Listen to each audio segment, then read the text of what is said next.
الله بخپل دی غلو چې الله تعالی د غیر مال صفاتو کې دومره ډېر مال وساته اندازه ولګوا زما استاد دې د ورته څه خانانی څه مالدارانی څه باربابانی الله فرمایي او دې ته مونږه دومره خزانه ورکړې وي ما ان مفاتحه دومره خزانه چې یقینا د دې خزانو چابین چې وي لتنوء بالعصبه لتنوء لکه اي تثقلهم وتميلهم يعني د دې خزانو چابین چې وي دا به دغه شانته درانه کېدلې به او یا به میلان کو د دې د دروندوالي د وجنه العصبه بالعصبه یو ډله خلقو دا چې ډله خلقو لقوه چې ګوره قوه طاقت والای ډله خلقو عصبه مفسرین وی دا سلويختو سړو ته ویل کېږي سلويختو کسانو تاغه کسان چې قوي کسان وي سلويختو مضبوطو کسانو د دې د خزانو چابین وڅ کولې دا به په ډیر مشقت او پتونواله باندې به ولې بل روایت کې راځي عصبه ویل کېږي او یو کسانو ته او یو سړو ته ویل کېږي خزانو او یا مضبوطو سړو با د دې د خزانو صرف چابین چې به وړلې ډیر په مشقت به وړلې دومره الله تعالی ته مال ورکړو او دغه شانته خیثمه الله فرمایي وكانت مفاتيح قارون ويقر 60 بغلا ودا قارون د خزانو چابین چې وی ودا په شپېتو قچرو باندې چې هغه بدل خزانه چابین وړي په شپېتو دغه شانته قچرو باندې باغ وړل کېدلی صرف خزانو چابین به شپېته قچرې وي باغې باندې به وړي وکانت من جلود او دا چابین چې جوړې وي دا د سرمونو نه جوړې وي كل مفتاح مثل اصبع اري وجابي جوا ودا د دې ګوتې عمروا اره جابي د خزانه جوا دا د ګوتې عمروا ته سوچو چې دا اجدا مقدار د جابرو چې معلوم کې د ګوتې عمره چي شي او شپېته قچري دا د دې خزانو چابین په دوالي سره وړي اندازه ولګو چې دې به مال څومره مال به څومره اذ قال له قوم کله چې تقوم ویل نه کامل خلق لا تفرح خوشالین په دې دنیا مکوا په دې مال غرتو مکوا تکبر په دې مال مکوا ان الله لا يحب الفرحين یقینا الله د خوشالي کوونکو تکبر ولا خلق سره محبت نه کوي ظالما هغه ظالم ډېر نصیحت کوي چې الله احسان یاد کړه دا باندې الله نعمت کړه مال یو نعمت ته حقیقت دی ما جر سره استا ډېر مشکلات د دنیا حلی دا حقیقت دی خو چې په مال کې د رب العالمین هغه برخه او د هغه تقسیم او پیجري سره الله دې موږ ته چې سیمان لاکي چې زمونږ استاد هغه مشکلات به حلی او د الله او د مخلوق حق کې ادا کو دا سیمان د رب العالمین دا مال د الله د موږ او تاسو نه وړي موږ د الله د مال نه وړي چې سبب د الله د گمراهۍ ګرځي موږ استاد لپاره دې ظالم ته دې نیکانو خلق ولا مکه ودا کا تکبر مکه وا غرور مکه وا دا راولګي یې راستاسو خبرې سره مانو دا ما چې ما سره ده انما اوتیده على علم عندي تاسو ما ته الله کوي چې الله درکړو دا الله احسان منو دا الله نعمت منو نه انما اوتیده على علم عندي ما سره هنر دي ما سره مکاسب دي زه د سرو تجارت کوما زه زرګری ما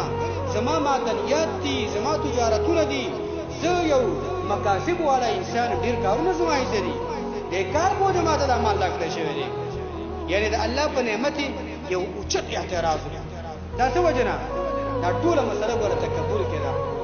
ځان اوچت کړو ځان ته یو څه ویل نو الله تعالی سره به داسې فیصله وکړه دې فیصله سره الله تعالی وکړه کله چې موسی علیه السلام باندې دا تهمت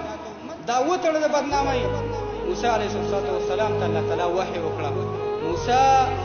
وېسمکه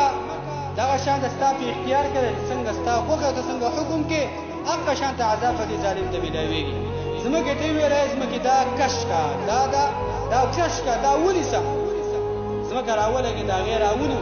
او هغه دا شان ته ځان کیو منډو او رب العالمین پس موږ هغه ټول استو منډو دا شان ته اول د نامه پورې خوښ شو رب العالمین کتل چې کې دي چې د موسی علیه السلام معاف کړو الله معاف کړو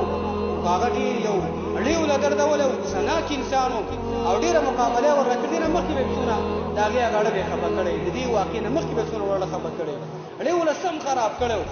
د دشمنی په وجه باندې رب سره دشمنی کوله هغه د شمه دی ویل کشکا دا وی کشکا نو رب العالمین دغه شان د پزماکه هغه څه کو هغه نیسو ورځ د قیامت پورې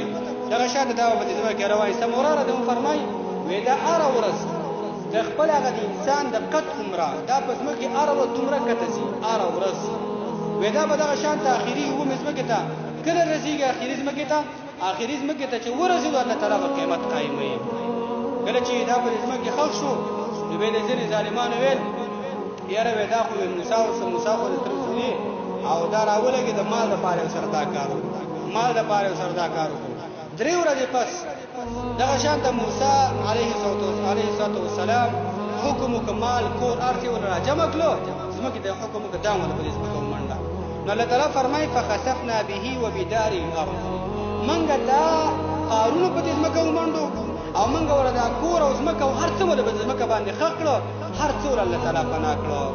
واقع کې محترمین ډیر سبق زموږ استاد لپاره زموږ استاد تاسو متعلق دا درس او عبرت پکې دي چې موږ او تاسو باید تکبر نه ځان وساتو تکبر باید په څه باندې وکړو د څومره کمزوري شینه پیدای او دغه شان د څومره کمزوري د زموږ استادو یو وخت باندې په سرلې راځي د ځواني لک طاقت را سره او به دې حالات طبيعت رواني چې دغه شان د پکټ پریوزو او به زموږ استادو الله دې هغه وخت موږ تاسو نه پاتې کوي هغه میته دې موږ رابل څوک به پاکي دا چې کمزوري حالات موږ تاسو روان دي پیدام د کمزوري نه انجام هم د کمزوري د په دنیا باندې دوکه کېدل دا په کار نه دي په زور او طاقت باندې دوکه کېدل دا په کار نه دي او دا قانون یا قوت ایمان په قوت د کفر باندې ډیر غالب دي دا فائدہ بګی دا قوت ایمان په قوت د کفر باندې ډیر غالب دي ورته کافرانو طاقت ته مو ګوره چې دا ټي وي دي دا پیسې دي دنیا دا او دا مخلوق روان دي چې څنګه عزت خرج کم ایمان خرج کم او ير لاړ سم د کافر سره لک پاتې شم چې یو څو روپۍ هغه دنیا ته وګټم نه محترمینو لګ امتحان په دنیا کې دی او ان شاء الله برتری کامیابی او دغه شانته عزت دا په ایمان کې د مؤمنانو له الله تعالی دا ورکل له متوسط راکی موږ تاسو د دنیا د محبت نه وساتي تکبر غرور د الله موږ تاسو وساتي موږ تاسو کې د رب العالمین د خپل د خالق په وړاندې د مخلوق په وړاندې الله تعالی موږ تاسو کې خاکساری